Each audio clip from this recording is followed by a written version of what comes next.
Hey folks, we're back here in one of our windbreaks at the MSU Forestry Innovation Center.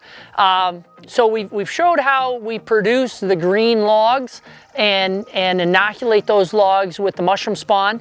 And now what we have to do is we're in this windbreak. It's shaded throughout the entire day. This is actually the second portion of a windbreak, and you can see we're right on the inside. The needles have died back on the interior branches. The humidity is much higher in here, which is what we need. And so for the first 6 months to a year, this is where those logs are going to sit and begin the decomposition process. The mushroom spawn is going to begin to grow throughout that material as it begins to decay. And so we've brought our mushroom logs here, and it's really important that you keep it up off the ground because there's a lot of decay fungi in the ground itself. And so if we were to lay these logs right on the ground, they will be inoculated basically from the spores that are on or in the soil and on the ground. And so we've laid down 2 ironwood runners to keep the logs up off the ground.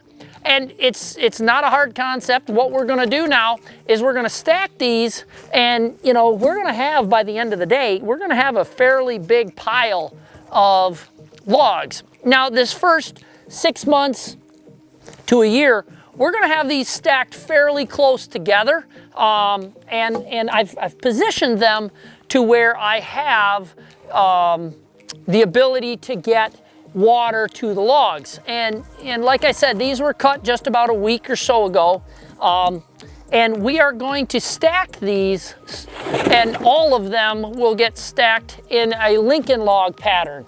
And so we'll do that here in a minute once I get them all, the first layer done.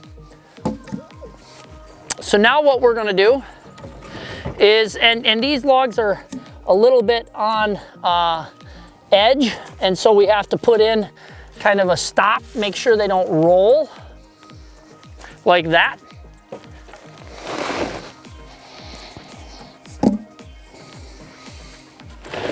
So these logs, and that's roughly why you cut them all to about the same length. One, it makes watering them easier. It makes handling them easier. This is a rather large one. There we go. And so there is a little bit of prep and a little bit of maintenance on these guys, but over the years, it's really not going to be that much work for us. So as we do them, we bring them here.